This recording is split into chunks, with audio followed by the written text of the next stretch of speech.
qui me disait, bon, on va questionner votre garçon, puis on va tenter de vous expliquer ce qui s'est passé. C'est que là, on dit, bon, mais des scientifiques, des spécialistes, on y va, on se déplace, on arrive avec notre garçon, on rentre dans la place, tout a l'air normal, il y a un film qui commence. On se rend compte que c'est le mouvement raélien qui se passait pour des spécialistes, pour des scientifiques. En quelque part, la crédibilité, premièrement, n'est plus là. Puis je trouve ça dommage parce que ça m'a permis d'encore moins y croire, puis ça m'a enlevé... Là, tu viens de répondre à Julie. Tu viens de répondre à Julie. Faut pas mélanger. Attends une minute, Michel, excuse-moi. Oui. Je trouve que Pourquoi ça que la répond pas à science, pourquoi Julie, que la ça a pas science, rapport. pourquoi que la science est prudente, justement à cause de ce que tu viens de dire. Les Raéliens viennent de... Ben oui, on deal avec ça. Pourquoi qu'ils apparaissent pas On dans deal le avec public? l'abrutissement. Un instant, pas tout le monde, Julie.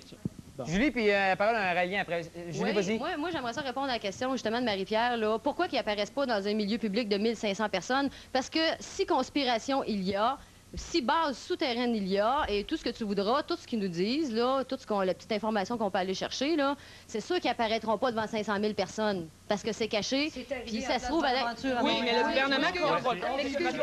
En plein centre-ville de Montréal, ça s'est produit. Ce que l'on constate, c'est ça. Qu'est-ce que l'on constate ici, c'est l'ignorance du sujet. Ah, ben, je m'excuse. Parce que le phénomène OVNI, par exemple... L'information vient du milieu ufologique. En 1991... Rapidement, Christian, il te reste 5 secondes. En 1991, il y a eu un éclipse total à Mexico City. Les gens du monde entier, des scientifiques du monde entier s'étaient donné rendez-vous à Mexico pour filmer la chose. Et là, devant près de 50 millions de personnes, il y a eu des observations d'OVNI qui ont été filmées par plusieurs vidéastes amateurs. OK. Écoutez, on peut pas continuer. Je vous remercie beaucoup d'avoir participé. Puis je vous invite à la maison de continuer votre débat parce que je sais qu'on n'a pas fini d'en parler.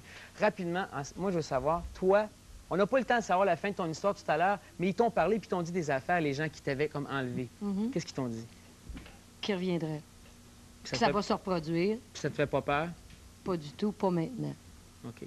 Parfait. Merci beaucoup, Suzanne. Je vous invite à regarder un extrait de ce qui nous attend dimanche prochain. On regarde tout de suite. Écoutez, quelqu'un qui est passionné, c'est assez pour te convaincre.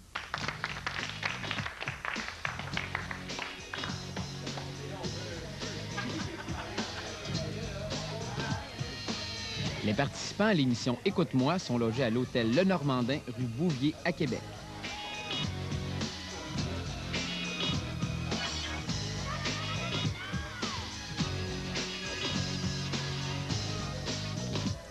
Voyez Kevin Costner dans Robin des Bois, Prince des voleurs, à Super Cinéma immédiatement après l'heure JMP.